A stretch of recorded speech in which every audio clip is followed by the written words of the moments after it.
And when we left off, you mentioned surveys, 60 to 70% of people, regardless of party, generally think this is a good idea to allow sales of liquor and beer on Sundays.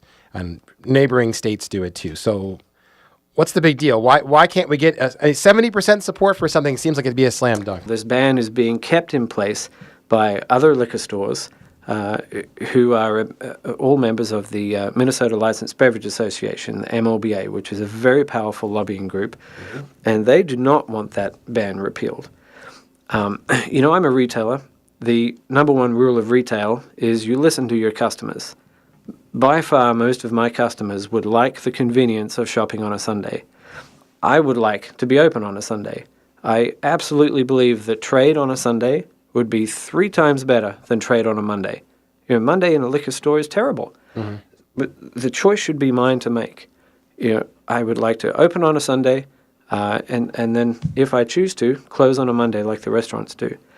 But we're not going to get to that point unless we can get enough people to call their legislators and say, listen, you need to listen to us. We're your constituents. Stop listening to the MLBA. You hear this from retailers. Demand is static. There's, a certain amount of demand for alcohol and liquor sales throughout the week. And if either we concentrate it over 6 days or we spread it out over 7 and cost ourselves in labor. It's flawed, and it's been proved incorrect by every state that has repealed this ban recently. Every year another state falls.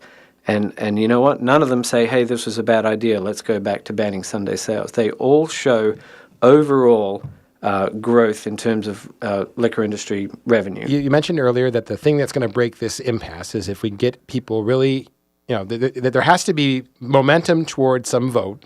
Yes. And there has to be a moment where folks can really weigh in on it. Yes. So how are you and other folks trying to create that opportunity for folks to really realize this is possible and give them an avenue to express their beliefs to their legislators? So this has been spearheaded by a consumer group called the Minnesota Beer Activists, headed up by a good mate of mine, Andrew Schmidt. So he has a website, mnbeeractivist.com, where you can go and sign a petition. There's also links there that you can go and in one click find who your legislator is and call them. We on the retail store level, we have a mass email that goes out via Constant Contact that goes out to 10,000 people every Friday. And the last 2 Fridays in a row, we've had a similar little blurb in there about Sunday sales and the fact that we want to repeal it with a link so that people can find their legislators and call it. The other part of the battle is, of course, to try to dispel some of the unnecessary fears that these liquor store owners have. Mm-hmm. A lot of them just keep saying, I don't want to be open 7 days a week. I don't think they understand that they would have the option to close on a Monday. And then the other issue, of course, is a lot of them are afraid that this will lead to grocery stores having beer and wine in the aisle, which is absolutely false as well. Yeah. So in the last couple of seconds we got left, give people the reminder about how they can get involved. So please call your legislators and tell them that you want the convenience of being able to buy alcohol on a Sunday. Fantastic. Thank you very much. Thanks very much to Jason Alvey. I really appreciate you coming into the studio today. You've listened to the Left MN Radio Hour today. It's every Sunday from 2 to 3 p.m. We've got podcasts and other information about all the stories today on our website, left.mn. So come on by and check that out and come back next Sunday, 2 to 3, and we'll see you then.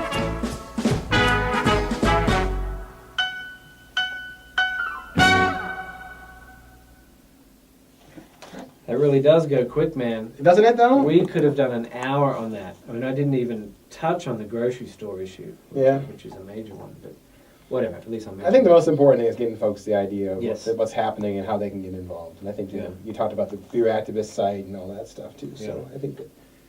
And we'll put up a little post, too, when we put up the radio show with some links in there, too, about how folks can get on the email list and stuff like that. Awesome. So thank you. Thank you for the opportunity. No problem. I really appreciate you coming in. Yeah, really cool. Awesome.